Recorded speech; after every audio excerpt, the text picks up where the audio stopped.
All right, let's live stream.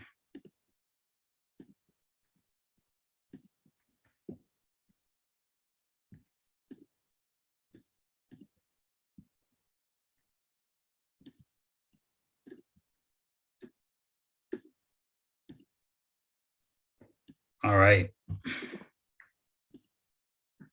I'm going to call this meeting to order at 7:08 p.m. I hope everyone is doing well today. Let's go ahead and keep moving. All right, let's live stream. LaShonda, can you please do the roll call? Yeah, no problem. When I call your name, please unmute and state your position, please. Brandon Monroe, All right. Ramira Perry,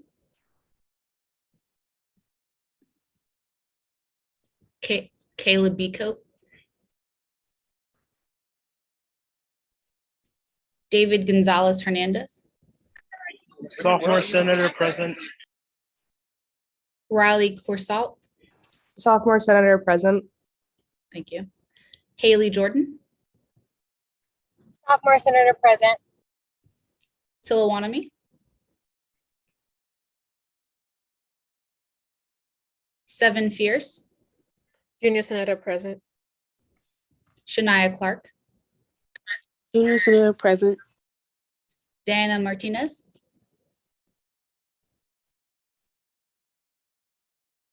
Cameron Ziegler, Senior Senator present. Joshua Brown, Senior Senator present. Shira Snyder, Graduate Senator present. Jakari Hudson, Commuter Senator present. Tyler Holden, Commuter Senator present. Jack Stevens, Jasmine Israel, Residential Senator present. Denia Terrell, maybe Terrell. No, okay. Tim Feng, Residential Senator present. Azariah Journey, Elijah King,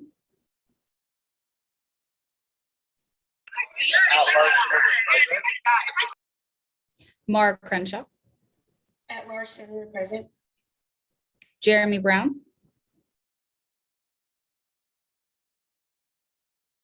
Edmund P. Gayton, Mason Newcomer, Brian School Senator present. Leslie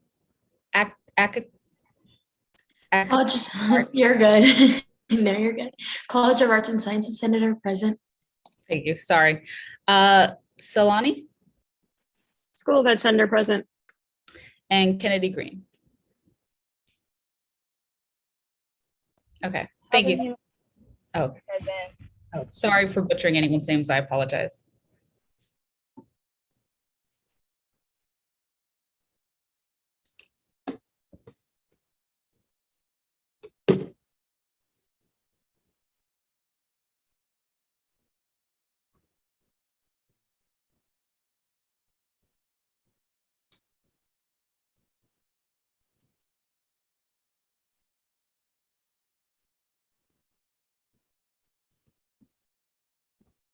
All right.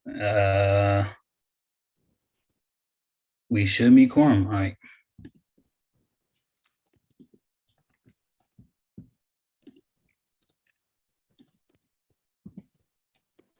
Can I get a motion to approve the minutes? The minutes were sent out last week by our legislative assistant.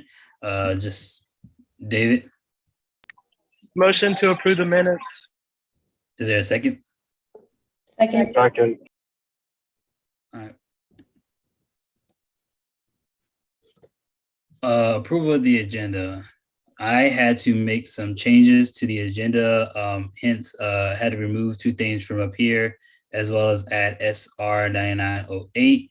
Other than that, the agenda was sent out along with the minutes. Can I get an approval for that? Mar, Motion to approve the agenda. Is there any seconds? Second. All right. So we are going to be appointing a current concerns chair today. Saloni has decided to step down from her position as the chair, but still remain in Senate. Saloni? Yeah, I just kind of wanted to say that I just don't feel like I can adequately fill this position right now with student teaching and everything just going on. And that's kind of the reason why I have asked to step down from this position. Thanks, Sahin. No problem.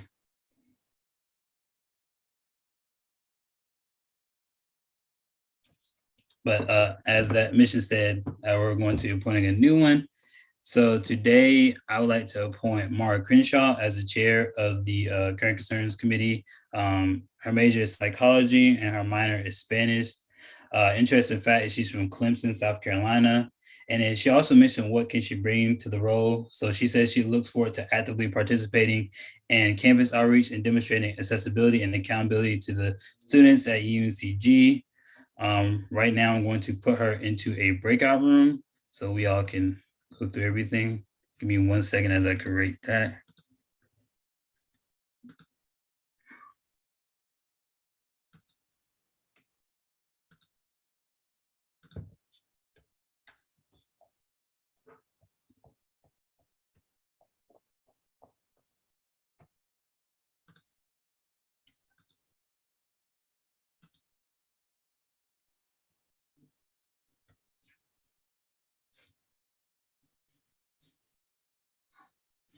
All right, she's in the breakout room now. The reason why I want to appoint Mara as the chair of current concerns, she has been doing an excellent job with coming up with great events and things of that nature to just to push the students forward, as well as SEA, and making sure that we're connecting with the students on different levels, because that's our main job, is to represent all the students on this campus. So I feel like she would do a great job. She has some creative ideas that she wants to do as the chair. So that's some of the main reasons why I appointed her. What we can do now is move into a period of Q&A. So that way we can go into voting. So is there any questions about this appointment or anything of that nature?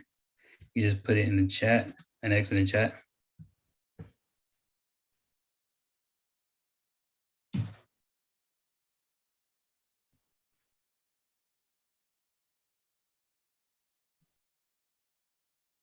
If not, correct me if I'm wrong, Michael, we can just go into voting now. Yeah. All right. Well, we can go into voting.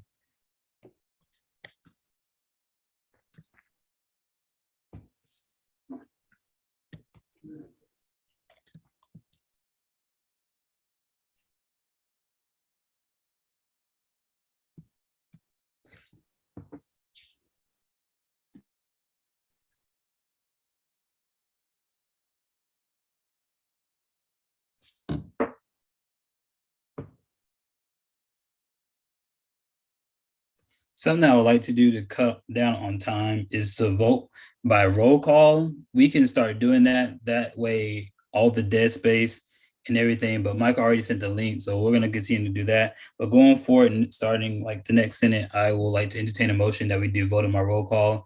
Therefore, we will not have any dead space. We'll go straight into voting and anything of that nature, because it takes us a while to vote when it should and realistically take us 5 minutes. Sometimes it takes us up to 8. That way we can just keep everything consistent and quick.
So all the votes counted up.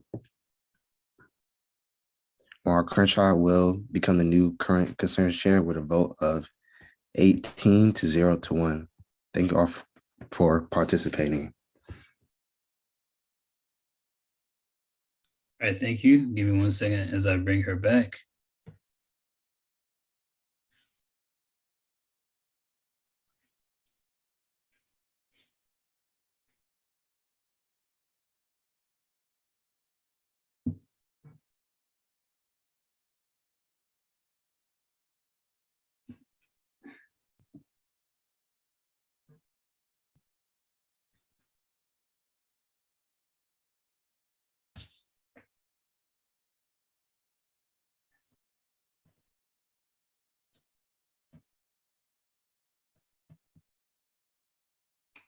Just waiting for her to come back.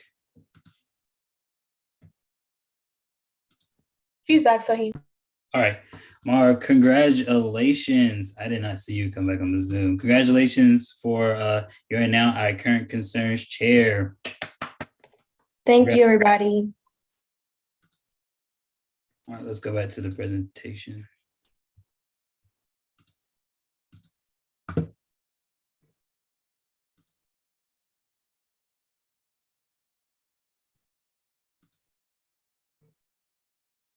Can you all see my screen? No. There we go. So today we have a financial literacy presentation from Anthony Williams. I'm about to give him the floor. Please, everybody, give him your undivided attention. And yeah, Anthony, you now have the floor. You should have the ability to share your screen, but the floor is all yours now. All right, thank you. Let me go ahead and share my screen with y'all. Can everybody hear me all right? Thumbs up, something.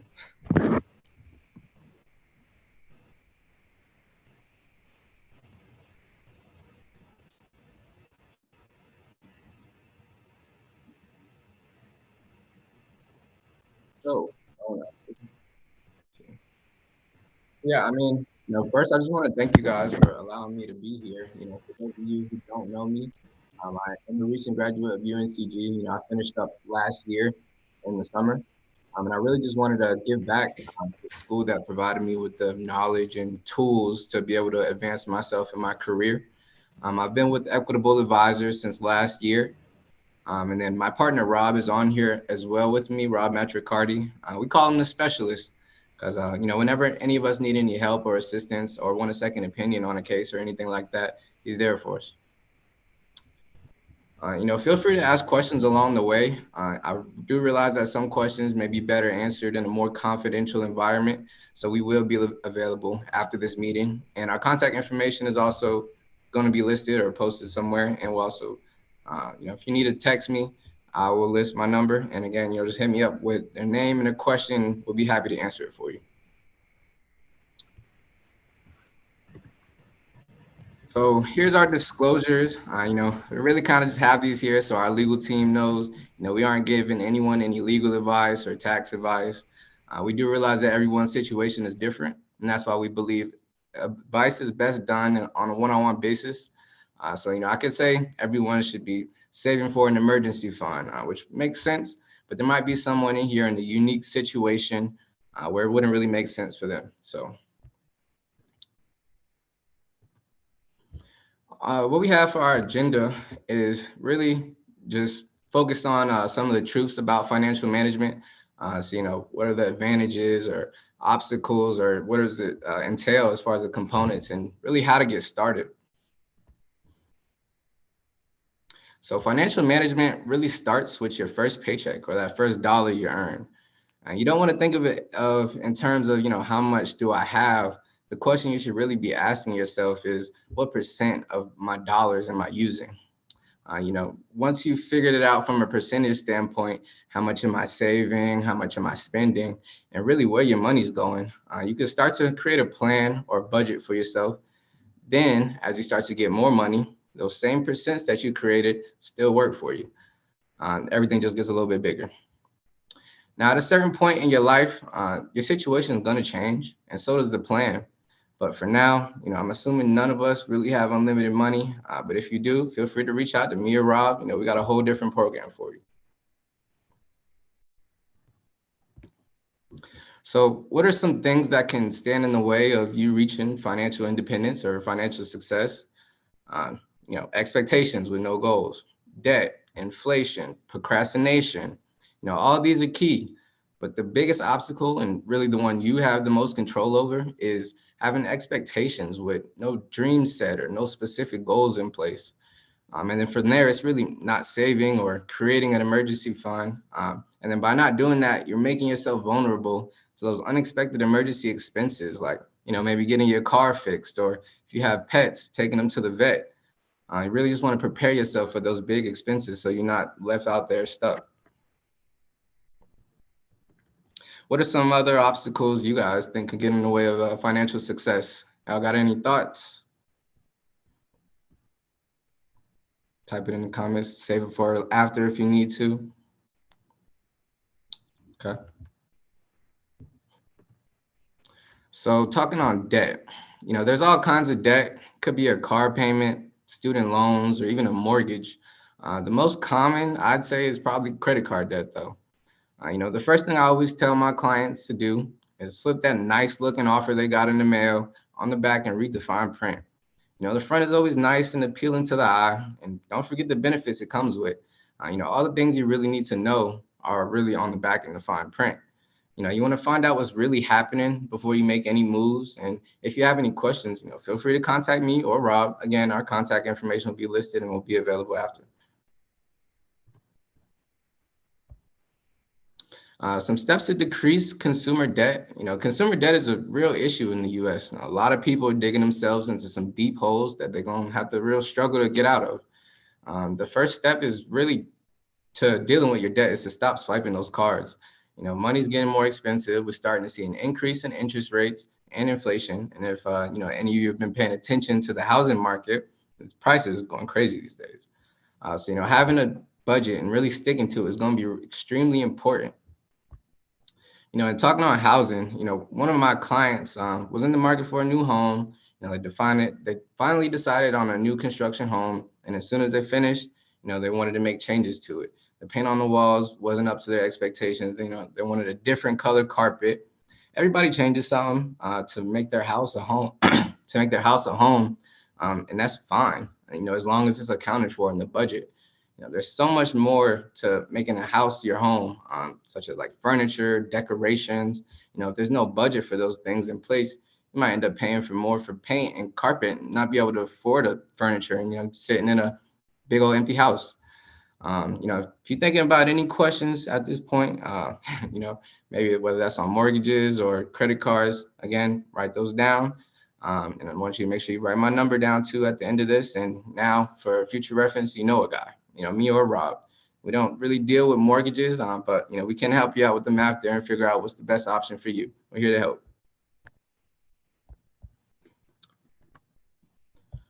So procrastination, one of the reasons we have the slides here is we're gonna keep this real simple too, because people always ask, when do we start? One of the best answers is yesterday. The next best answer for when do I start is today. And I bet y'all can guess what the third best answer is: tomorrow. So the bottom line is, the sooner you start, the better. Now, y'all might be in a situation where you're not making a lot of income, but really that doesn't matter. Start small, make it a goal for yourself to put aside $100 a month. That's $25 a week. because the power of compounding is crazy. In this example here, we have a 25-year-old saving $189 a month, up until they turn 65, and putting that money away into an investment that's giving them a 7% return for 40 years. That's gonna give them $500,000 by the time they retire, make them a million or almost a millionaire. Now, as you can see, all these scenarios really lead to the person having $500,000 at the end of the situation. But the older you get, the more you're gonna have to put away because you're gonna be playing a little bit of a catch-up game. Now, if you take that same 25-year-old, start them at 20 instead, making the same contributions, and then by the time that 20-year-old turns 65, they're gonna have $700,000 instead of $500K. And that's a $200,000 difference for 5 extra years additional saving. Now, how to get started? First, you want to ask yourself, what are your dreams? From there, you might want to start to assess your current situation. What am I making? How much am I spending on bills, etc. And start to develop a strategy to fit your situation. And remember, even if you start small, it's better than nothing at all. Next, what I might tell you is to maybe consider start creating an emergency fund. Start small, maybe set a goal for yourself to save $1,000 a year. That could be $100 a month, $25 a week for 10 months. You're gonna thank yourself later. And then like when you get a flat tire or your dog gets fleas or something, something urges that's unexpected, you're gonna have something there to make sure you're covered. Insurance, there's all different types of insurance, but bottom line is they all cover something or protect something. I get questions about this all the time. They say, I'm young, I don't have a family to take care of. Why do I need life insurance? And the honest answer is you probably don't. Somebody trying to sell you in life insurance right off the bat and excuse me, why you need it is really just doing that. It's trying to sell you something you don't need. So needs analysis are based on your debts and your assets. And if you have very little debt or very little assets, you don't really have much to cover. Now, on the other hand, though, right now you're healthy. Right now, you're probably in good shape, probably not on lots of medications. So right now, insurance is real cheap for you. Now, if I can lock in a real cheap rate for 20 years, not only am I locking in that price, I'm also locking in my health as of today. If your health changes in the future, you got this for 20 years and you can even convert it into a permanent policy and lock in your health now at 18 to 22, however old y'all are, and have it for life, and which could be extremely beneficial for a lot of you. And then also, while we're talking about insurance, when you all graduate and go into your careers, your employer is most likely going to have some benefits for you. Maybe an insurance plan which you could opt into, which you should definitely take advantage of. All these benefits offered by your employer, like retirement plans and insurance policies, should at least be considered, whether that's in combination with something you have outside your employer, or that's the only thing you have. Really, all those things are in your best interest to take a look at. Now, estate planning, people hear estate planning, they think, only for rich people. It's always something you want to at least consider, no matter how much money you have, regardless of what you have. And it really starts with thinking about things like, how are my assets titled? Who are my beneficiaries? And what would happen to all my stuff if I were to pass? If you're 18 plus, which I'm sure all of you are at this point, you have certain legal rights as adults. So you want to be thinking about healthcare directives or maybe even a will. So think of that as your estate plan. We're not worried about trust or anything crazy like that, but having a will is probably important to you, no matter what your situation is. Taxes and investments, these things probably aren't that important to you at this point, but they will be in the future, trust me. And again, now you know it got to go to. So setting goals and making fixes, again, by now, we all know the key to financial success begins with a plan. So if you don't have a plan, or if you don't have any goals, your plan is really going to lead you nowhere. So once you figured out your goals, then you're going to want to split them up by short-term, ongoing, or long-term. So you really know which is more urgent to you. The short-term goals could be creating that emergency budget or creating a will. Then ongoing, transferring any high-cost debt. might have several credit cards, different interest rates. You can actually transfer the debt to the lower one to, save yourself money on interest. And those long-term goals could be that retirement plan, just making sure that you're setting yourself up for the future to have success. So tips on getting started, lucky for y'all, I covered all these already. So again, if you got any questions, I'll be available after. But yeah, save some time there. Risk management is always a component of financial management, but it's really focused on life insurance, which we pretty much covered. So again, if you have any questions, this would be a great time to ask. If you don't feel comfortable now, feel free to contact me or Rob after the fact. So here's my little quick pitch about Equitable. One of the approaches that we take, which is a little different than what others offer, in my opinion. A lot of clients come to us in a situation similar to that bottom pyramid you see, the upside down one, in the sense that they purchase all these products or investments, but their strategies changed. And they never really thought about what their goals are and, is everything they have aligned with their goals? So what we would like to do at Equitable, we'd like to start from the ground up, talk about that strategy first. What's going on now, what's going on in the next 5 years. And then let's look at your risk tolerance and your timelines. And then from there, just find the right things that fit those goals. And so they're all pointed in the right direction and all working towards a common goal. So, again, when making goals for clarity purposes, you're going to want to split them up by short-term, intermediate, and long-term goals. These are really your 3 buckets that you're probably already doing in your head in some way, shape, or form.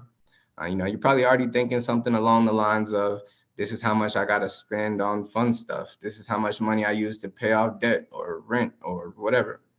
What I would tell you to do from there is to take that a step further and really divide it up by time length. The short term, that could be your emergency fund. The long term could really be your retirement fund, my fault. And, maybe an IRA account that you have that'll help make you a multimillionaire in the future. So let's set that long-term goal up, because I know you all want to be multimillionaires in the future. And then let's set that short-term bucket up so we can work on those short-term goals. And then that midterm bucket will really come as your dreams start to form and your goals start to crystallize. So yeah, that's really all I got. If I want y'all to take one thing away from this is really, the earlier you start, the better. Just make sure you have a plan and you have your goals in place and know where you stand on achieving them. And then, I want to be that resource for y'all whenever y'all have any questions or want someone to talk to about financial topics. Again, I'll make sure I'm available for you whenever you need me, and Rob as well. And again, we greatly appreciate your feedback. Hopefully we can get something in the future going. And, want y'all feedback here to know if there's anything we can improve on or anything I want us to leave out. Yep.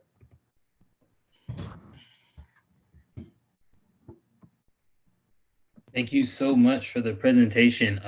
Are there any questions? I see there's already one. Haas, go ahead. Can I talk? Do I need my time yet? You don't need a presentation. Yeah, so I just wanted to go ahead and thank you, Anthony and Rob, for coming and giving this presentation. Anthony, as he mentioned, is an alumni here at UNC Greensboro. Good friend of mine as well. He reached out to me, just wanted to give back. And, this type of information is useful, especially for most of us who are on the way to graduating and into what we call the real world. As Anthony may tell you, he made that jump pretty quick. So, he's a guy for advice, and, not only advice in terms of financial stuff, but just, life after UNCG. I don't know, Anthony, if you're comfortable now, you don't have to, but he can also give his experiences, how UNC Greensboro prepared him into the job market, and how prepared it got him, and just wanted it to be a kind of an inspiration for you all to see that down the road we'll all be in similar shoes and hit different topics, and just giving back to our community and our campus is like the main goal of all of ours. So once again, I do want to thank you, Anthony and Rob, for that presentation. And, if I do encourage, if any of y'all if you have any questions, to drop them down in the chat below, or ask them directly, as well as feedback. If you do think this presentation is helpful, if it would benefit a lot of other people on campus, you can say that or let me know directly. Probably try to get a broader event with these two for our campus. So yeah, that's just all I have to say. And once again, thank you all. Thank you for letting us be here. Attach my Thank you. contact in the comment box. Yes, just echo what Haas said. It was very, very, very helpful. Great information, especially for me since I'm about to graduate. So I needed all these little nuggets of wisdom because the real world is coming real fast. Yeah, feel free. If you ever got any questions in the future, reach out to us. We're here to help y'all. And again, I wanted to be that people or that person that you UNCG students and future alumni could go to whenever you got questions or concerns. So feel free.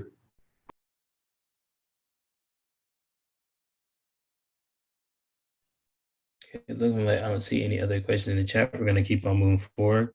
Now we're going to have Erin come up and present her presentation on campus planning, as well as like how to properly program. Since we're getting very active soon, and this for the rest of the semester, and then this is just nuggets for the wisdom for those that are coming back next semester. So Erin, the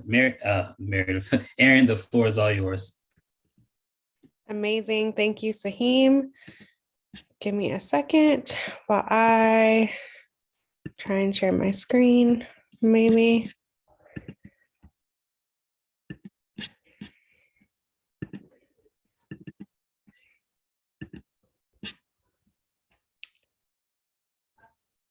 Saheem, will you be able to pull up my presentation for me? Yes, give me 1 second. Let me go on my email and get it.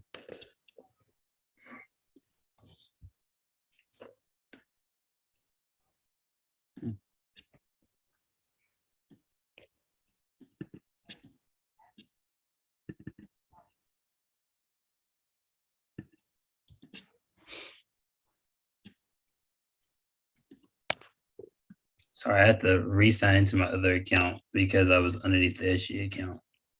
That's okay. I'm using a Mac, which I don't normally use, and it's telling me to like open my system preferences. So I'm struggling and it's late, but bear with me, y'all.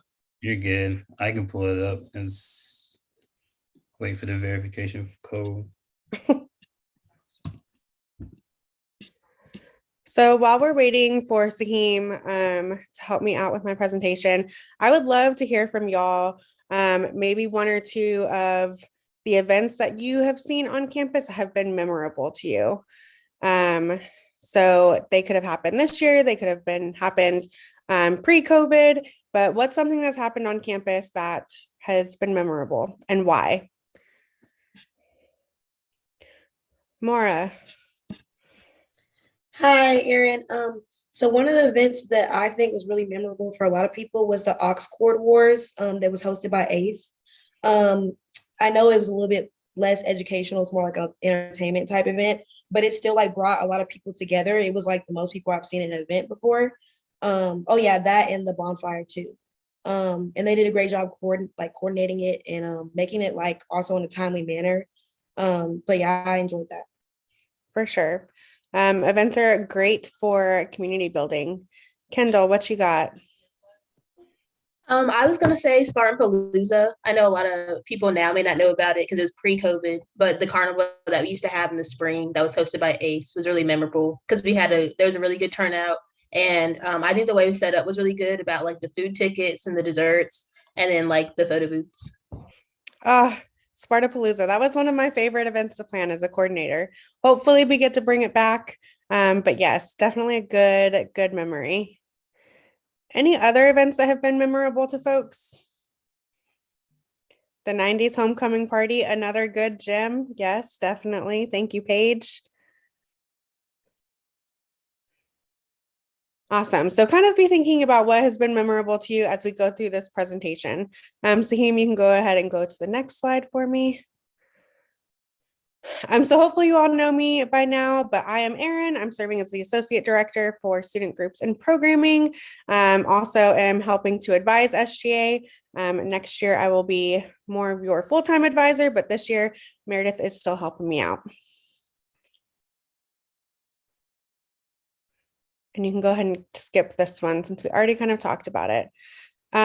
So something that's important about events is they're often free on campus, but not necessarily free because you're paying with it in your student activity fee tuition. And so you're paying for these events. And so definitely take advantage of events that are happening on campus. Another good thing about events is it usually provides you an opportunity to learn something new, to meet new people who might have a similar interest to you. Definitely build a sense of community. Those are some of the events that we talked about, or people threw in the chat. Definitely community building events that were happening, events that can get you inspired, and events that can just learn more about yourself. And so there's a lot of perks to planning events, especially on a college campus. But I think in the role of SGA, meeting new people, learning something new, and building community might be a couple of the goals we have when we think about planning through an SGA perspective. And you can go to the next one, Sahim. So brainstorming is our first step in event planning. And that is probably one of the most important parts of event planning. And so during the brainstorming, we want to talk about the who, the what, the when, the where, and the why. So who is your audience? Obviously, we can say our audience is UNCG community, but sometimes we might need to get a little bit more specific than that. Are we thinking about first-year students? Are we thinking about commuter students? Are we thinking about graduate students? And so who is our audience? By determining who our audience is, I think it can help us plan a little bit more intentionally. And then who are you collaborating or working with? Are you working with other folks on SGA? Are you collaborating with other folks across campus and the Division of Student Affairs?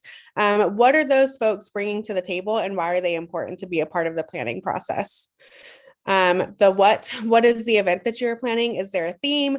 We love a good theme. The 90s homecoming party was super exciting. And having a theme helps people get excited as well. What are you hoping to accomplish? Do you want students to come to an event and walk away having learned something? Do you want them to walk away having met someone new, or experiencing something new? And what is the impact you want to have? Do you want them to be exposed to different things? Do you want them to have an opportunity to step out of their comfort zone? And so trying to identify some of those what's is also going to be really important. And then when. We have to be really intentional about when we're having events. Are we doing it during peak class times? Are we doing it during lunchtime? If we're doing it during lunchtime, are we offering food? If we're asking students to maybe skip some time where they're getting to buy food. And then what is already happening on campus? I think it happens at all college campuses, but we often tend to over-program and plan over other events that are happening, maybe through the Office of Intercultural Engagement or housing. And so we want to make sure that we are trying to spread out our programming initiatives as best as possible. Where are we wanting this to happen? Location is so important. Is that location available, which is kind of hard to come by here at UNCG, but we can make it happen. Is it appropriate for the event that you're having? And is it accessible to the students on our campus? And then the why. Why should this event take place? If we aren't planning with a why, then we aren't being intentional. And so during the brainstorming process, it's important to think through all of these, the who, what, the when, where, and why, because it's going to help us move forward in a productive way.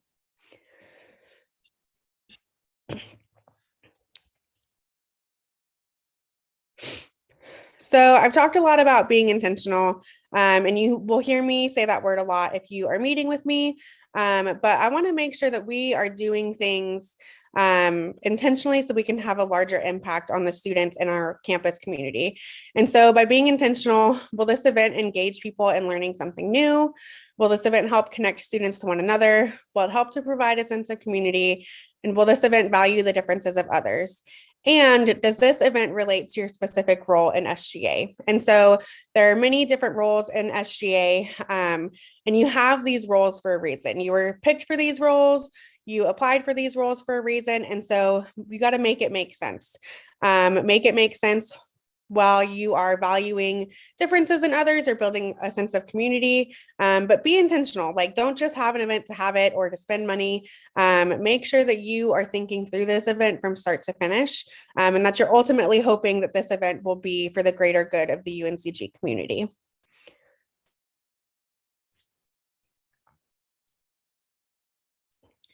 So being intentional, I think it's really important that we are providing our students opportunities to participate.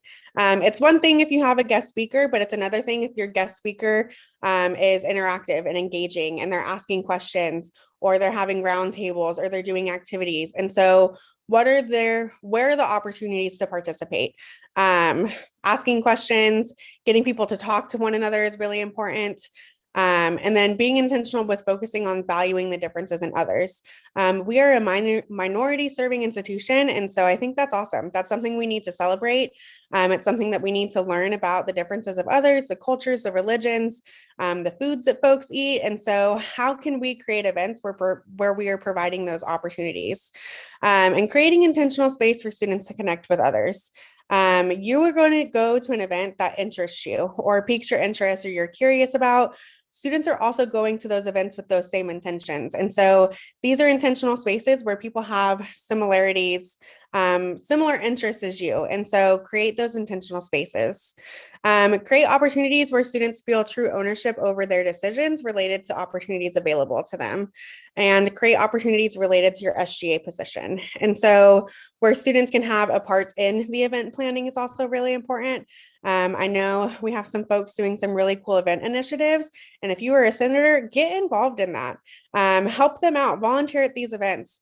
When you have the opportunity to take ownership and help out, you're going to be more invested in the process and you're going to have a larger impact with SGA and with our campus community.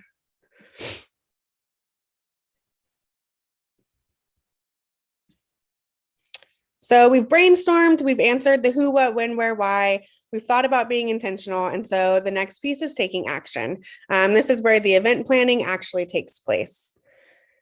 So first things first is reservations. Reservations can be a little bit hard to come by on UNCG's campus, depending on what kind of venue or event you're having. And so who can make reservations for folks in SGA? Isabella, Alani, and myself. You can email all three of us. Whoever gets to it first is great. Or if you're setting up meetings with these folks, we can all make reservations on behalf of SGA. When should the reservations be made? As soon as possible, like 2 months ago. But if you have an event idea and you have a location in mind, email us. You can start an email draft right now and send it after this presentation. And I will respond to you tomorrow because after this meeting, I'm going to eat some dinner. But when you are wanting to make reservations, these are some of the things we need to know. What locations you're interested in. And if your first location is not available, what an alternative location might be.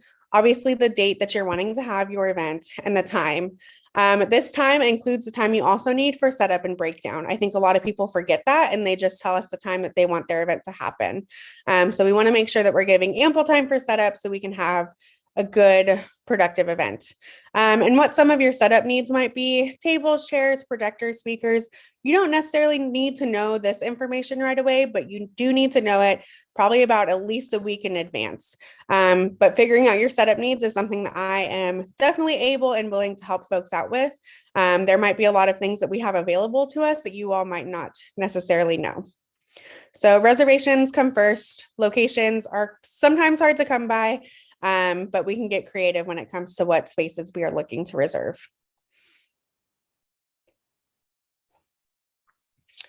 A couple of things to keep in mind when you're picking a location for your event is if you are picking an outdoor location, do you have a rain plan? Y'all, I planned Rock and Welcome Weeks for about 4 years. And all of the 4 years I had events that were outside that had to get moved inside because of rain. And so this Greensboro and North Carolina weather sometimes might not always be in our favor. And so if you have an outdoor location, Try to identify an indoor location or a rain date. When thinking of outdoor locations, do you need access to power for any reason? To plug in a Bluetooth speaker, to have a microphone or anything like that? Do you need tables, chairs, trash cans, anything of that nature? Those are extra things that we have to take into consideration. If you're picking an indoor location, is this flexible to your needs? Do you need theater style seating versus roundtable seating? If you're trying to have an interactive and engaging event, the UC auditorium might not be the best location because it's fixed seating, whereas we can go into Cone Ballroom and have people able to walk around or set up round tables. And if you're having food at your event, we all love food. Hopefully we get back to a place where we can have food at our events. Sorry, y'all. My kids have learned how to work the Amazon Echo broadcasting. So if you hear background noise, I am so sorry about that. But if you're having food at your event, Cone Ballroom, you have to use UNCG catering. But if you're in other locations on campus, we can work to identify other food vendors. But location is super important. If you're having an outdoor location, you really need to have an indoor location as a rain location. So you have reserved your space, you have a rain location if you're outside. The next step is submitting a Spartan Connect event request. So who can help you make these requests? Isabella and myself can help you. These event requests are a little bit extensive, so it's probably best to schedule a meeting to sit down with us and walk us through it together. And when should they be submitted? Technically, for an in-person event, 30 days prior to the event is when you should submit it onto Spartan Connect.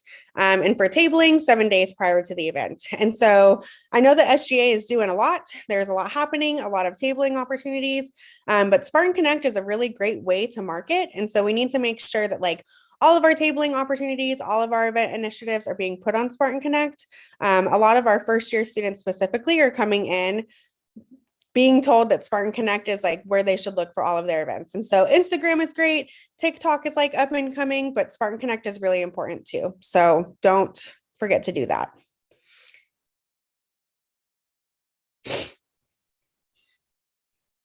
Saheem, I'm ready for the next slide, please and thank you.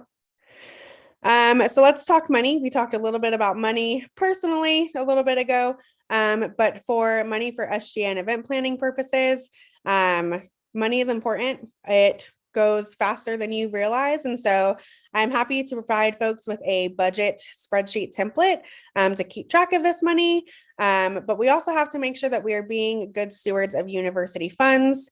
We have to make sure that all of the things that we purchase are tax exempt, and your budget should be presented to the finance committee and ran by both Mason and Anthony.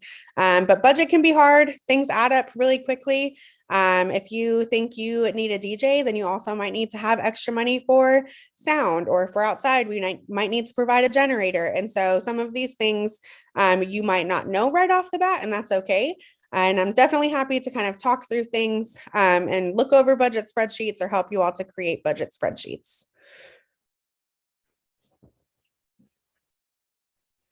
How to make different purchases, you can come to me. You can email me, you can set up a time to meet. The earlier, the better. What kind of purchases can we make? Amazon orders and Target orders are the most convenient. You all can send me an Amazon wish list and I can get those things ordered and they can be delivered here. And it's pretty quick and easy, and they are already tax exempt. If you all are wanting to go to different local stores or places in Greensboro, sometimes it's a little bit harder to get businesses to be tax exempt. But because we are a university, I cannot purchase anything with my university credit card if there is tax on it. If we are hiring for different services, a DJ, a photo booth, guest speakers, those are types of purchases that need a contract. If you are working with someone and they say the word contract, you should probably get me involved in that conversation or in that email chain. I'm happy to provide lists of vendors to you all, but something that's really, really important for you all to know is you should never sign anything. You should never sign a quote. You should never sign a contract. You should, if someone is asking for a signature, you should pass it along to me. In my role as associate director, I'm not even able to sign contracts. And so I just want to make sure that you all are not signing contracts. and being held liable to some of the terms and services that vendors might be wanting to hold you to. Marketing. So your event is only as good as you market it. You could plan a great event and have a wonderful theme and a wonderful guest speaker, but if you don't promote your event, no one is coming. We have an amazing PR team that are making amazing flyers, doing great things on Instagram. And so please be sure that you are giving them ample notice for the events that you're wanting to have and giving them all of the information. If you have a color scheme that you want to use or a specific font, or you have a vision, give that to them. I'm sure they would love it. But also they have great creativity. And so if you don't have a vision, that's probably okay. They can help bring something to life. And so definitely utilize the PR team. They're doing great things. The Instagram has looked really great. So yes, Taj, shout out to the PR team. But also consider other ways to promote. I know that SGA has some giveaways. The CAP office has a button maker. And so little things like that. Tabling, I think SGA does a really good job at. But something that I haven't seen as much of in the past couple of years is chalking across campus. I can buy you all like a 200 chalk count packet thing, and you all can go crazy chalking. You can paint the rock. I can get you all some spray paint. And so chalking, the rock are really great visual ways to promote.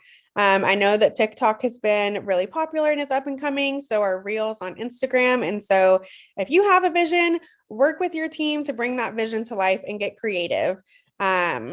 Creativity goes a long way. And if you stand out and do more than just like an Instagram flyer or a social media post, that might garner some more attention. The details matter. And so I'm going to talk a little bit about when you are doing your event planning, some things that you need to be keeping in mind. So if you have an event that is a lot of large moving pieces, for example, Spartapalooza, you need to make sure that you have a day of schedule, that you know when setup starts, when your vendors are arriving, when volunteers are arriving. If your event is 6 hours long, you don't want to make your volunteers sit somewhere for 6 hours total. And so maybe you need to think through volunteer shifts. If you have a lot of supplies that are needed, it's probably good to put all of these things down onto one document. I think some people tend to get a little bit frazzled or anxious on an event day. And so as much as you can do to prepare before your event happens, the better off you're going to be when your event is taking place. And so make a list of what you need. If you need your giveaways, your event supplies, your tablecloths, all of those things, list them out on a document, make yourself a timeline that'll help you feel a little bit more confident going into your event. If you need volunteers, you probably should think through what you are wanting your volunteers to do and communicate those needs before they get to your event. That will kind of lessen the chaos that is happening. What their roles are, if they're working info tables, if they're checking people in, what their shifts are. And a really important thing to think of is what you want your volunteers to wear. Do you want them to wear SGA gear? Do you want them to wear UNCG gear? Is it a more formal event where they might need to dress up and be more on the business casual side of things? And so these are all things that you should be thinking of before your event is taking place. The more you do on the pre-event prep, the less you have to do at your actual event, and the smoother and more calm things are going to be. Saheem, you can go to the next one, please. Something that my anxious brain is always thinking about is what if. I think of every single what if scenario, and sometimes I hate myself for it. But it's important to kind of be prepared for those what if scenarios. If you're having a food event and you run out of food or you run out of supplies, what do? Do you have a backup plan? COVID, if we plan this really big event and then we have a huge wave of COVID cases, what do we do then? If we have a hurricane or a tornado come through, if we have a fire, God forbid we have an active shooter, what are the things we need to do? And so the best thing is to be prepared. If you all don't have UNCG PD saved in your phone, you should do that right now. They have the emergency and non-emergency line. Something that is important to note is that if you were on campus at an event and you call 911, they're going to redirect you to UNCG PD. So it would have saved you some time if you would have just called UNCG PD to start with. There's been a couple of times where I've been like out at events or something, and if someone passes out or they're having a seizure and everyone is assuming that someone else is calling 911, the best thing to do is call 911. It's better for them to have multiple phone calls for a situation than none at all. Other ways to be prepared at an event is to be aware where your exits are, to not block your doors with your check-in tables. If there is an evacuation that needs to happen, to give firm announcements in a calm manner and direct people to appropriate exits. And so sometimes risk management is a little bit scary to think about, but if we're having a big event with a large attendance anticipated, we have to think through some of these things because we would like to keep our Spartans safe. So it is event day. What you should do is you should get yourself a cup of coffee, some water, make sure you're staying hydrated, make sure you're ready to go, but also arrive early to set up. Depending on how big your event is, 30 minutes is probably fine, or maybe you need an hour. But definitely arrive early, be prepared for anything that might come up. For our movie night on Friday, we want to make sure we're there early because if for some reason the DVD player isn't there and we need to run around and find a laptop that can play a DVD, we'll have time to do so. And then at SGA events, we should always be taking attendance. We can work to make sure that SGA has a card swipe available to them, but this helps us get an accurate count and to see who is coming to our events. If we're swiping cards at our events, we can run some pretty cool demographic information to see if we are hitting more first-year students versus senior students. Do they live on campus? Do they live off campus? And some of that information can help us to be more intentional in future planning.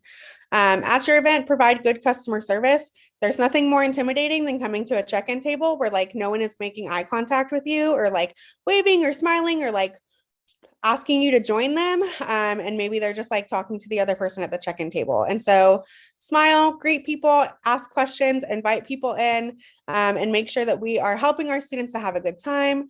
Make sure that our vendors are having everything that they need, and take pictures at your event. It's so important to create memories and have some pictures to post on Instagram later on. Pictures are important and go a really long way. And then the last thing is to leave the space better than you found it. If you are in the EUC auditorium, make sure that you are picking up any and all trash. Make sure that like tables are put back in a good manner. You're like pushing your chairs into your table. We want to make sure that we are respectful to the space that we're using. After your event, reflection is important. Ask yourself what went well, what could you have done differently? If you were to do that event again, what would you maybe not do? Thank you goes a really long way for our volunteers and vendors, or people that we're collaborating with. And so thank them when they leave, send them a thank you email after the event. And last but not least, double check that all of your expenses are reflected in the SGA budget.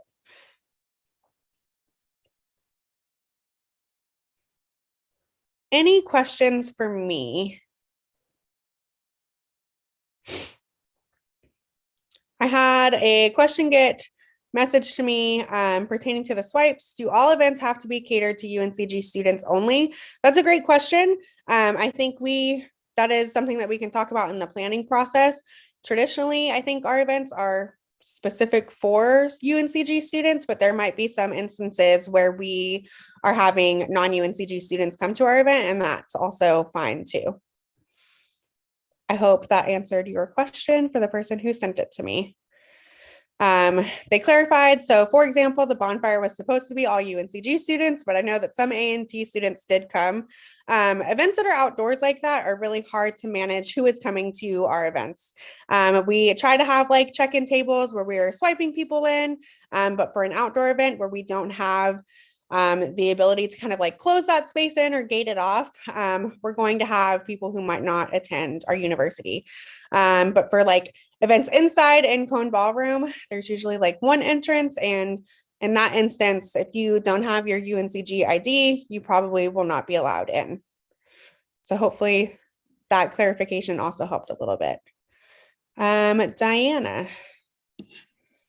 Hi, Erin. Thank you for the great presentation. I was just wondering if the slides would be shared or if they have been already. Sorry, I'm not sure if they have.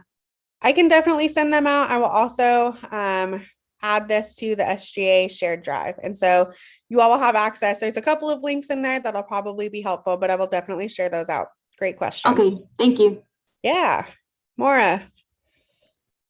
Hi, Erin. I just wanted to say thank you for your presentation, and also just let everybody know that Erin was a great help to me. She got everything running really smoothly. Even though I was doing my events and my initiatives last minute, she still directed me where I needed to go and get everything done. And so definitely contact her if you have any questions about this type of stuff.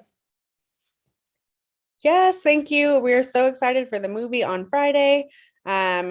I think that's going to be great. I've also been working pretty closely with Paige for her safety week, which is also a really cool initiative. And so I know that there are some great ideas from the folks in this space.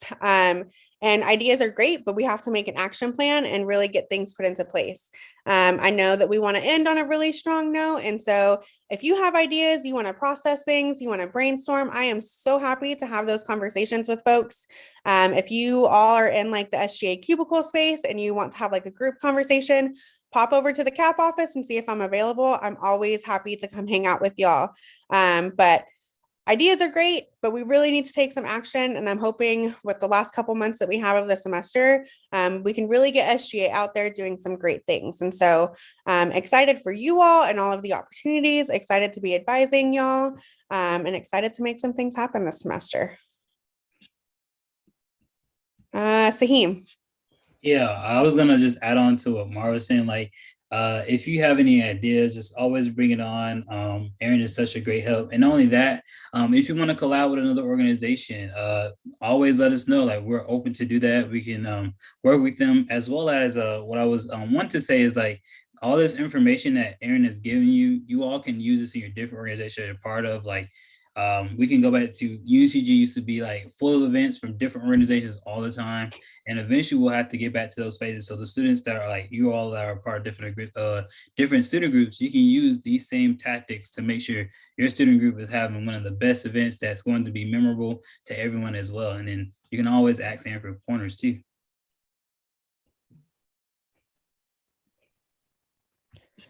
Awesome. I will email these slides out. I will put them in the shared drive.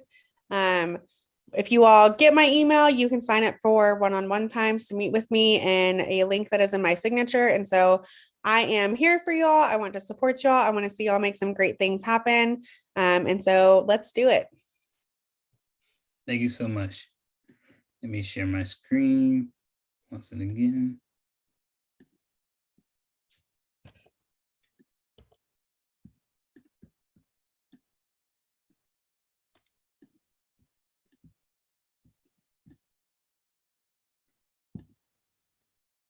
Student forum. Any students present and wishing to speak may speak at this time. SGA members may respond, but can only bring up new topics during senator forum. So if there's any students on the Zoom, just put an X in the chat or use the raise your hand feature, and we can just call on you. Give me 1 second as I check the YouTube live to see if there's any concerns over there too.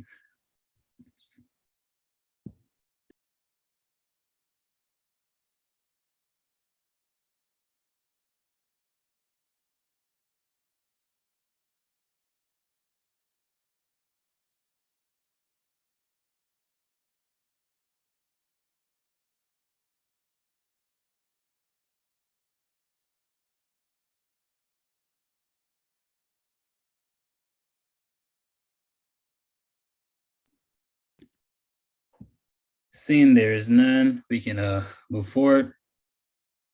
There is no old business. New business is SR 9908, which is right here. This is Mara. The floor is yours to present this legislation. Hi, everybody. So Edmund's not here, so I'm going to read this.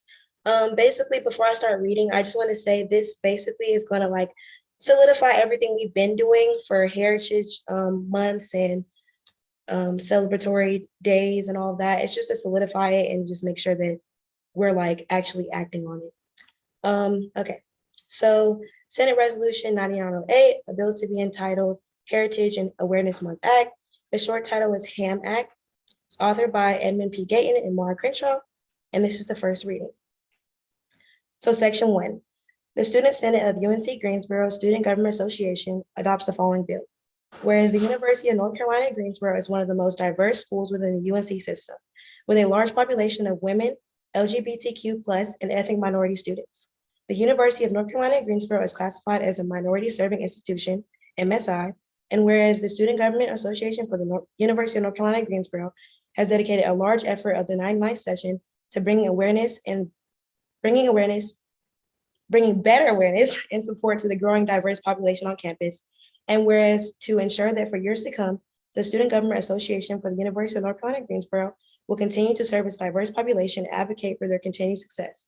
And whereas student groups that do not have a National Heritage Month will still be recognized by the Student Government Association for the University of North Carolina at Greensboro in an effort to provide an inclusive environment within our campus.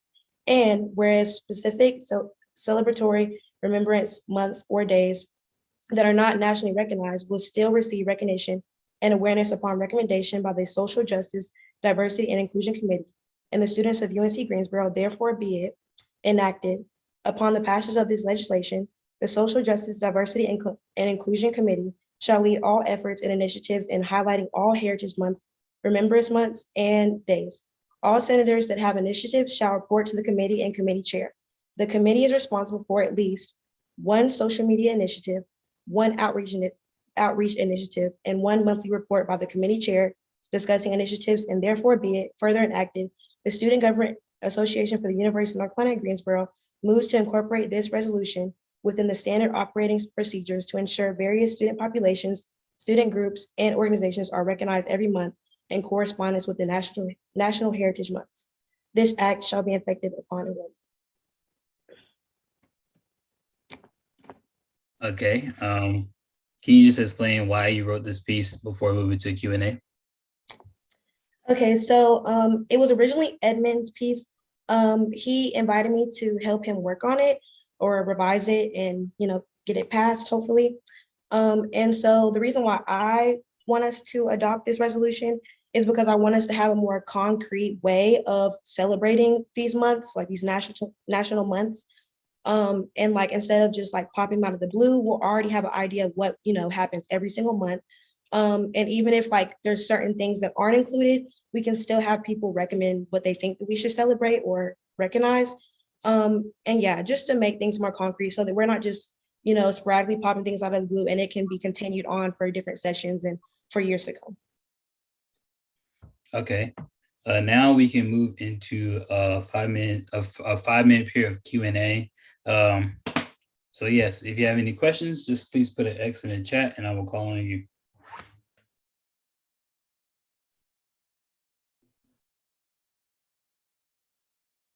Jordan. Okay, first of all, I just wanted to say I do believe this is a great piece, but I did have a question. So my question is, do you have like a list of like months or national things so that the people, because I'm from SJDI as well, so I was just wondering, like, do you have like days, months, and stuff that you were thinking of while you were writing this piece that you specifically want us to basically like move on, if that makes sense? Yeah, so that's a great question. So, I mean, if you go on Google, like everyone's gonna have their different responses. Me personally, when I was looking on there, there is like national like things that are recognized like across the US, and like a lot of them are like Women's History Month, Black History Month, Disability, I think, Awareness like Day or Month, and there's a lot more. So really just the ones that are, I guess, are most like popular, but yeah, we can definitely create a list for them and like put them in the drive for y'all. Or if y'all want to create your own list, that would actually be great. Like the chair can create one. And any of them that are left off, people can also like, come to y'all and ask what, like, or not ask, but recommend that something is recognized.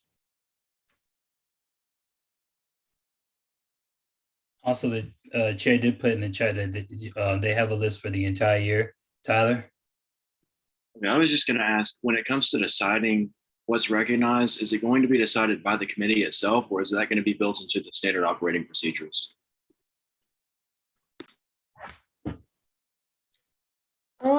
So that hasn't been discussed yet. It definitely can be discussed because I haven't thought of it, but thank you for the question. So since it is getting incorporated into the SOPs, we'll have to discuss that because that is very important. But I don't know if anybody else wants to answer that question.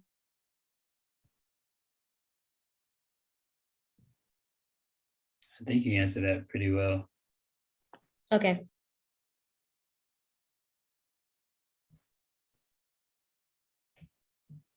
Can someone give their time to Haas? Still my time. All right, Haas. Appreciate you. Yeah, I'm, for those of you who do not know, whenever I was a senator, I was part of the when it was known as the Diversity, Inclusion, Equity and Inclusion Committee. So this is something we talked about. This is an amazing piece. I like it.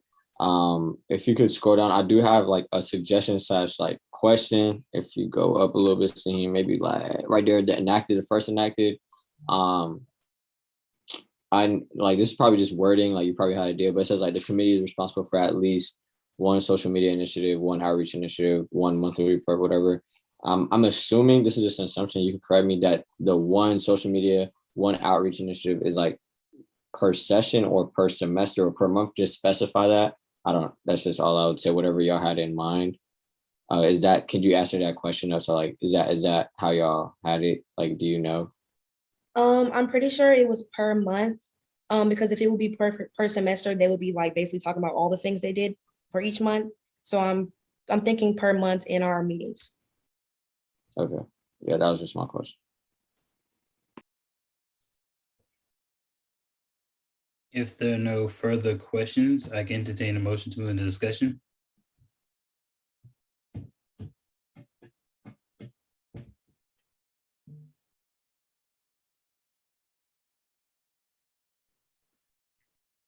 Can someone give their time to Alexis? I yield my time. Alexis? I just want to say I really like the action points and the like, the like longevity of the action points, like you have ongoing action sort of required for the committee. I think that's really great, and it helps like make the legislation stronger and more concrete. And this isn't really a question, but I just wanted to raise the point of like international versus US days and months. That could be a conflict. Y'all don't have to focus on that. I just wanted to like bring it up just so it's like on your radar. Thank you for that point. I think that's important to include. I think that their committee is going to have to like meet and talk about it, definitely, because that falls within their jurisdiction. So they need to find out how they're going to go about that. That's time. Okay. If anyone wants to extend or move into discussion, I will need a motion for either one of those.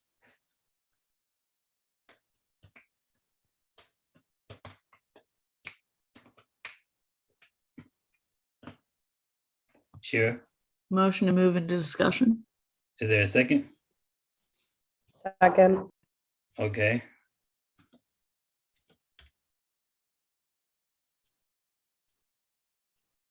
Since can someone give their time to me? I yield my time. I do have like a friendly amendment. This is sort of going piggyback on what Haas mentioned. I think in this enacted clause, you need to like mention that it has to be monthly, because if somebody reads it, it reads as if it's once per semester, because that's where it can get kind of tricky. Even though this is a Heritage Month Act, I feel like it should be like somewhat explicitly said that it will be a monthly thing, like these are monthly goals or something like that, just to make sure everyone's staying on track. Because at reading it in the future sessions, they're going to look at it and be like, oh, it's only once per session, when actually in reality is one person per month, if you get what I'm saying. Yeah, I definitely think that should be incorporated in there to state that it's monthly. Okay, bet.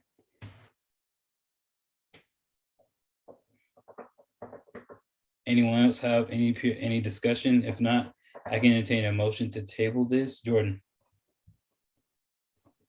Okay, sorry, I guess it should have been asked during the Q&A. But going back to the question about international and national months, how exactly did the authors of this piece of legislation intend for it to come across? Did you intend for it to be national thing or internationally? So I can't speak for Edmund on his part, but from what I'm seeing, I'm thinking it's gonna be just, huh? Since we're in discussion, we really can't ask questions. Okay. So that's like a point of order. She can privately ask you the question or like in the chat, like privately message you. But since we're not in question anymore, we're in discussion. You can't really ask questions about it's just parliamentary rule things. Okay.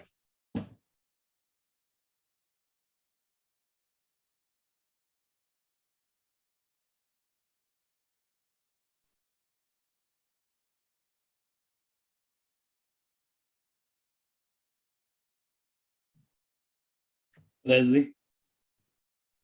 I just have a friendly amendment. If you could scroll up to the beginning. So for line 5, the LGBTQ plus friendly amendment to change that to LGBTQIA plus, just to make sure we're being inclusive of every group. Do you accept the change, Mara, to add IA? Yes, that's fine.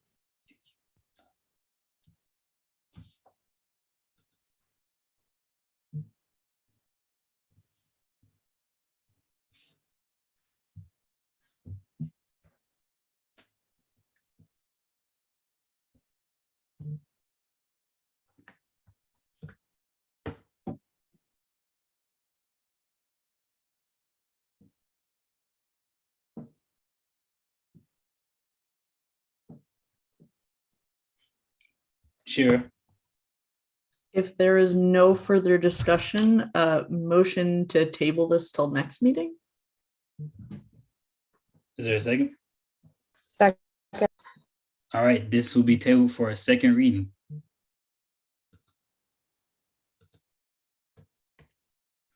Now we're going to go to Executive Council reports. First up, President Mengesha. Appreciate you, Shaheem. What's up, everyone? Hope y'all have been having a good week. Hope y'all had a good weekend as well. My office hours are still the same by appointment, Wednesday, Fridays. Those are the days I have the most availability. In the office or anywhere else on campus, honestly, or Zoom, whatever you prefer. My email and my phone number is right there. You can contact me through both. What I've been up to, Executive Council meeting last Wednesday. Also had a Kaplan sensory space discussion. As you all may know, the sensory room here in the EUC has been extended to a second one in Kaplan, thanks to Isabella's efforts and the cabinet as a whole. Just had I don't know, hopefully y'all saw, I kind of expected y'all, I sent an email out regarding those who would want to help on that project. So I had some people reach out back to me. So we had a little discussion on what we can do to help that out. Helped out with the Black History Month donation with Mara and the PR team. Got some good donations out of that. And I'm pretty sure there's going to be another one on Friday. So tell people and bring some stuff. I spoke to the UNCG Alumni Leadership Board on Friday, kind of some pointers on them to how to better reach out to prospective alumni and some events and collaborations that we can do with them. And then yesterday I had a meeting with Richard Campbell, Vice Chancellor of Strategic Communications, and the University Communications team alongside Sierra, our Secretary of Media Affairs, and the PR team. Got really good resources out of that, in terms of website. I know that's something that y'all mentioned. And other stuff that y'all brought up. We brought all those concerns up. So the PR team getting training on that. So I'm glad that I could set that meeting up with them. And then I've been working on my Brownlands Leadership Challenge. And then we also had a chamber meeting last night. And then as y'all may know, this week is Student Group Appreciation Week. So technically we're an association, but I just want to say I appreciate all of you all. So yeah. And then what's coming up? I got interviews for UNCG police, new polices. First one's tomorrow morning. So I helped out with the chief stuff. So they asked me to help out with some officers. Another executive council meeting tomorrow. Have my one-on-one with Isabella, which we moved it to Wednesdays now. That way I can like sign legislation like right after instead of waiting a whole week. Got pictures with Chief Boyce for UNCG News on that interview I did with him on like 2 Fridays ago. That's on Thursday. I have an organic chemistry exam on Friday, so pray for me on that. Been trying to study all week. And then also got a meeting with GSA, or Graduate Student Association, and Faculty Senate. Me and Saheem have a meeting with them on Friday. Yeah, and then the Black History Month movie night is on Friday. Hopefully I can make that. I'll probably be there for like an hour or two, because I also have ASG weekend, which is Friday and Saturday, and then also the Phi Kappa Phi Honor Society ceremony. So I got invited to that Honor Society, and I have that initiation coming on either Thursday or Friday. These are some pictures I took. My class went, I'm not sure if I talked about this already, but my class went on a little field trip to the museum, my kinesiology class, to look at art. And it was kind of weird. I was kind of confused as to why we were looking at art, but we kind of like were assigned each piece of art.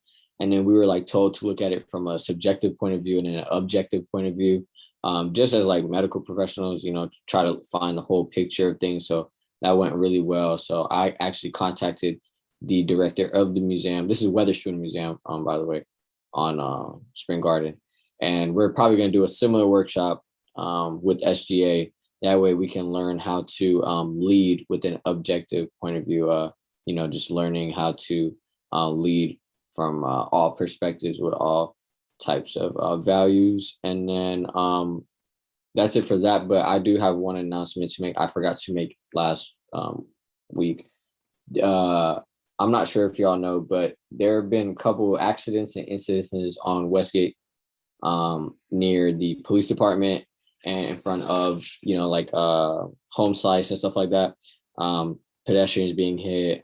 There's actually a security officer who was conducting a security walk coming back towards campus at night. He actually got hit by a motorcyclist. So the UNCG Police Department is starting a 3-part initiative. It's not 3-week initiative, but it's 3 parts. I don't know how long each part is. I think they're in their first phase now, which is basically anyone who gets pulled over on Westgate is going to be an educational thing. They're going to stop you, tell you what's up, what's going on, and then let you go like that. Their second phase, they're going to be handing out actual written warnings. And then 3rd phase is going to be actual citations. So just to help out on the, just some of the stuff that's been going on over there. So if y'all driving on Westgate, be careful, but also tell people, it's a lot of pedestrians walking, going back from camping to and from. So, just trying to keep people aware, especially on those yield to turns. And then also segueing, next week, we do have our safety walk on Tuesday. I know Paige will probably talk more about that in her announcement, but that's another opportunity for us to go and see those type of things, because I know that is a section I went to last year. So that's it for my reports. If y'all need anything, let me know. If you need to schedule something, reach out to me or Isabella. Other than that, have a good rest of your week. Thank you, Oz. Attorney General Peyton. Hi, y'all. Yeah, just going off of what Haas said, please be careful on Gate City. I was at the gym this morning and saw a lot of people speeding in that area. And I know it's common, but people get hit every year. So just please, please, please be careful, because if the drivers are not going to look out for you, you got to look out for them. So yeah, just watch out. So yeah, just what I've been up to. Updated my office hours. I took out Friday because I've been working a lot more Fridays. So office hours are now Monday, Wednesday from 1 to 6. I'm doing a combo of virtual and in person, but most of the time it's going to be virtual, just because I don't have a car right now. So I'm kind of, working that out. But yeah, just email or text me for my Zoom Zoom link for my office hours, and I'm happy to meet with you about literally anything. If you want to meet in person for any reason, just let me know, and I will do my best to make that happen for you. There's my phone number and my email as always. Then what I've been up to, student advisory board meeting today. I'm really glad Haas brought up the Weatherspoon Museum because I actually have a couple updates about that. So many of you know Christelle Bearcat. She's part of the Graduate Student Association and pretty much everything else on campus.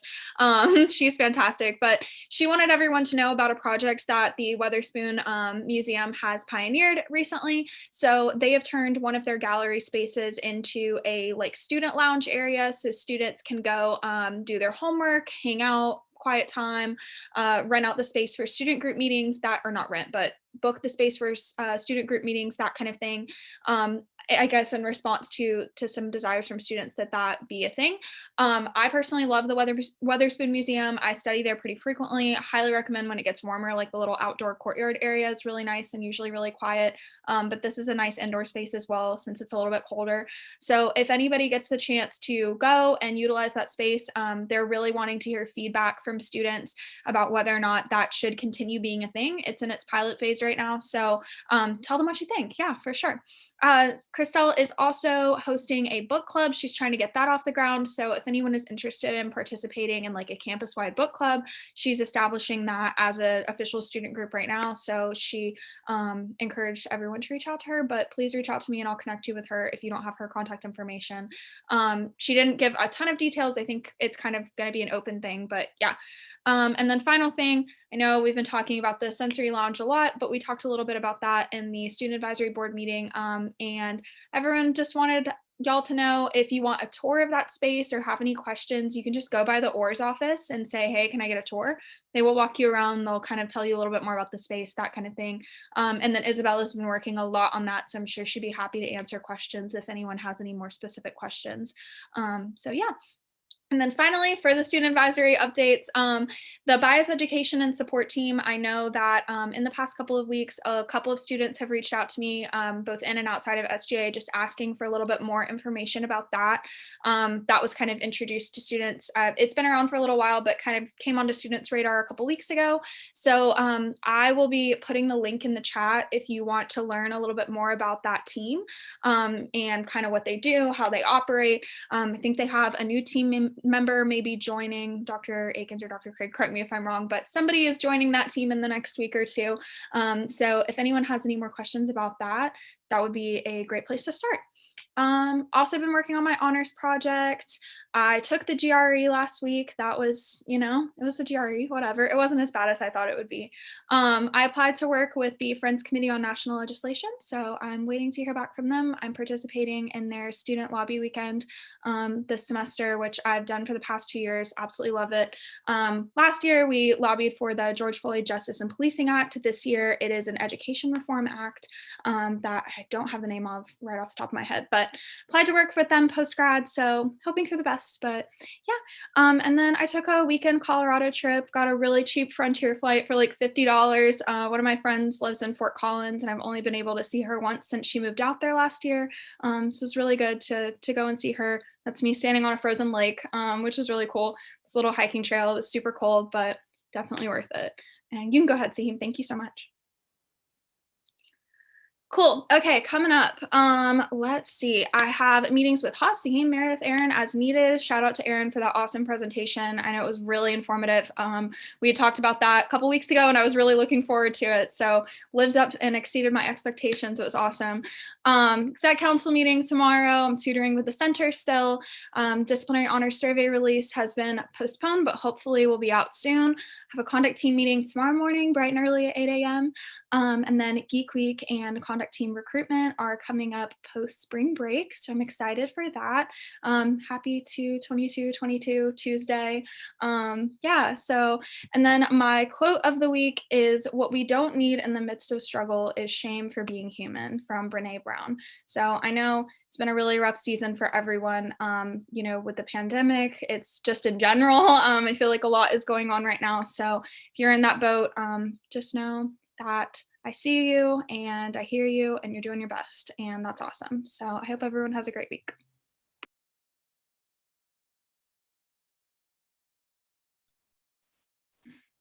All right. My office hours are there. I'm always in the UC, so if you need anything, just email me. So what I've been up to is executive council meetings. We had chamber last week. Got some great things coming up. Shout out to the exec board and their exec weeks coming up, which means senators, the exec board will be reaching out. So please volunteer, participate, help them with all their initiatives because they're great initiatives. But they're gonna need your help to make sure everything is being solidified and executed correctly. So reach out to all the secretaries. Their weeks are going to be coming up. They will talk about it whenever their weeks are coming up. But please participate, participate, participate, and participate. I've also talked with Alani, met with Edmund. Today we had our student advisory board meeting, which was excellent. Had a lot of good concerns that worked with Dr. Craig that she's going to be working on soon. I also met with Alexis Williams. She's a director of the Chancellor Student Affairs Ambassadors Programming.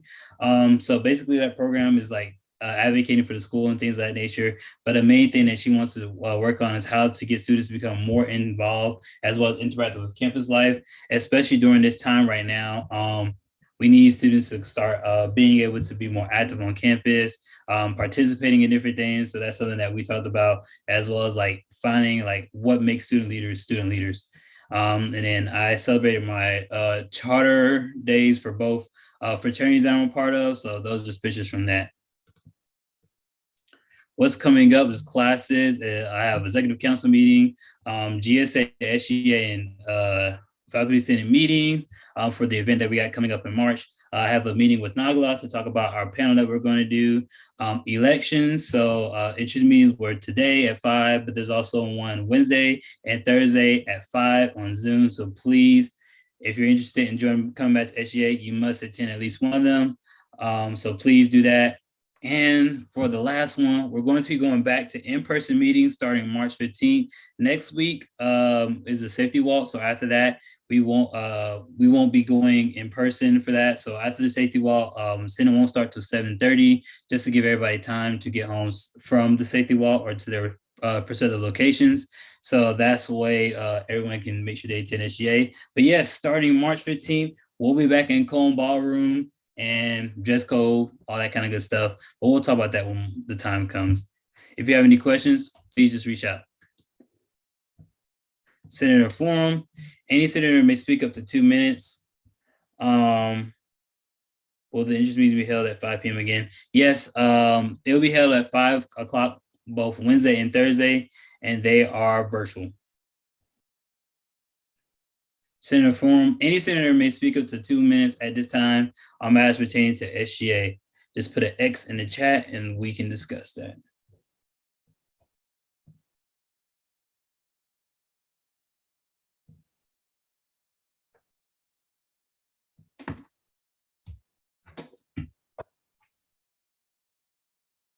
All right, we're gonna keep moving on then. Announcements. Any member of SGA may speak up to 2 minutes at this time with any announcement they may have. Alexis. Hi y'all. So the Green Fund funded an MFA thesis project, a dance project that was related to sustainability, and that performance is going to be on Friday at 7:30 in the Coleman building. There are the tickets.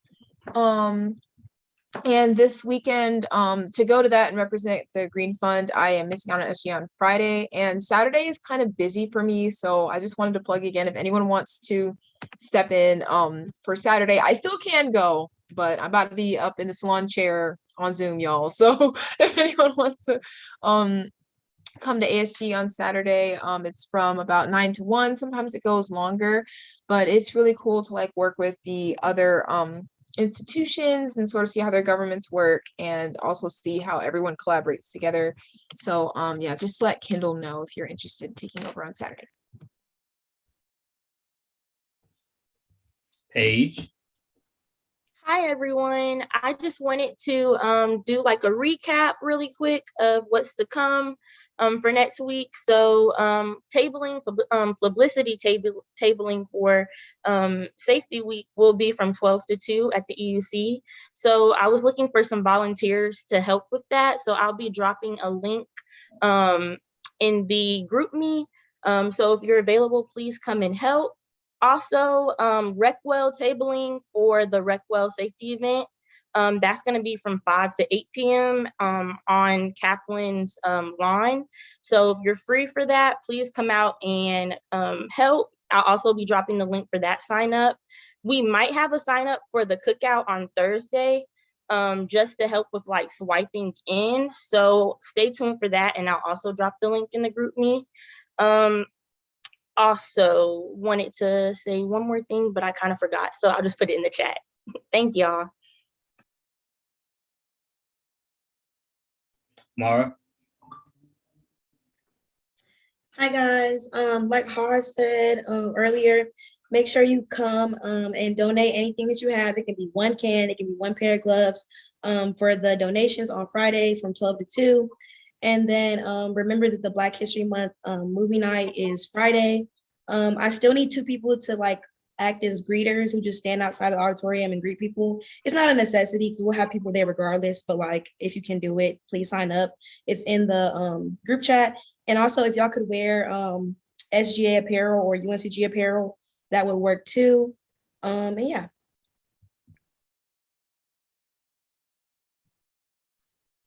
If there are no more announcements, we can move forward.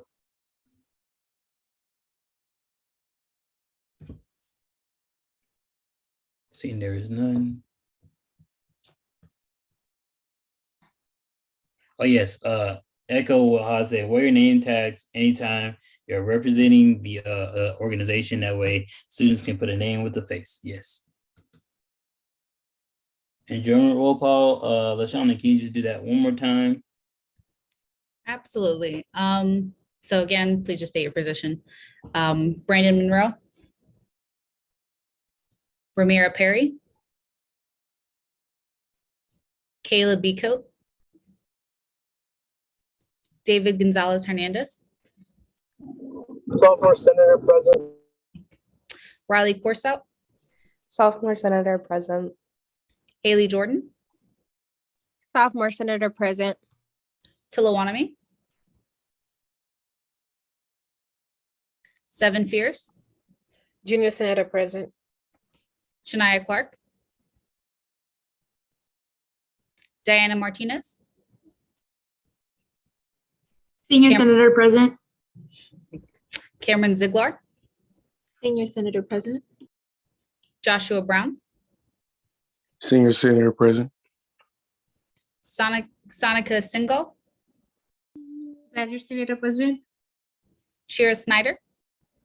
Graduate Senator present. Jakari Hudson. Commuter Senator present. Tyler Holden. Commuter Senator present.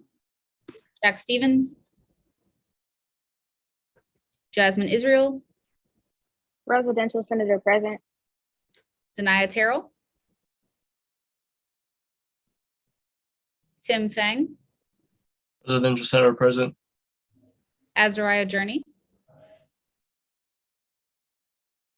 Elijah King. Mara Crenshaw. Large Senator present. Elijah King. No problem. And Mara. At large Senator present. Thank you. Jeremy Brown. Edmund Gayton. Mason Newcomer. Brian Scope Senator present. Leslie.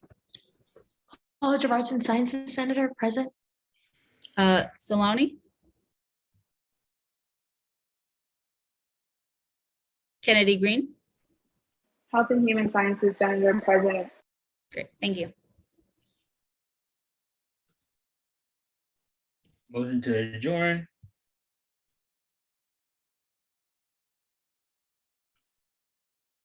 Can I get a motion to adjourn? So we can adjourn. Mara? Sorry, I was muted. Motion to adjourn.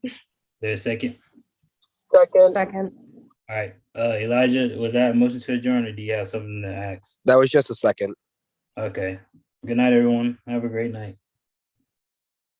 You too.